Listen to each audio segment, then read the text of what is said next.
What are the different types of project finance loans? Most project finance loans are secured loans where the project secures the loan in the event of a default and creditors cannot make additional claims.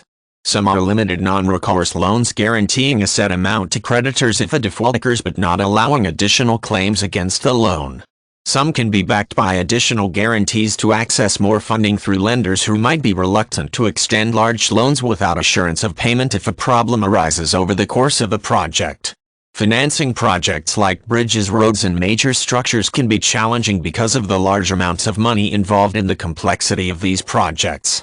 In a non-recourse project loan, the borrower agrees to use the project itself, including the cash flows it generates, as collateral on the loan.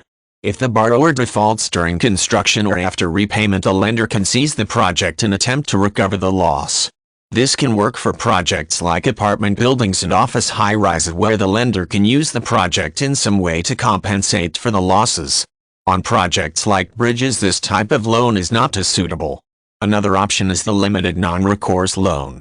In a limited loan agreement, the creditor is guaranteed a set percentage of the loan.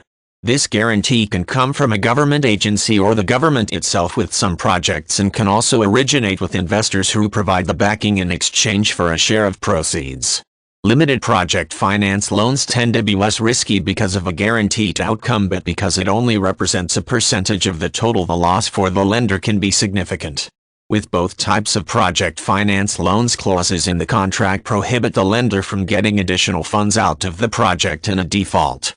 Once it becomes clear that the loan cannot be repaid, the lender must take the settlement offered in the terms and has no additional recourse to recover more funds.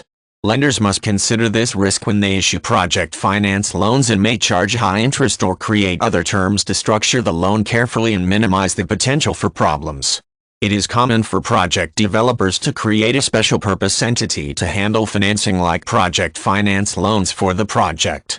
The entity is separate from all other business operations, which isolates the project from other endeavors. This ensures that if a project fails, it will not take an entire company down with it, and assets that belong to the company will be shielded from creditors associated with the project. The creditors can only work with the SPE and do not have access to funds from associated companies and organizations.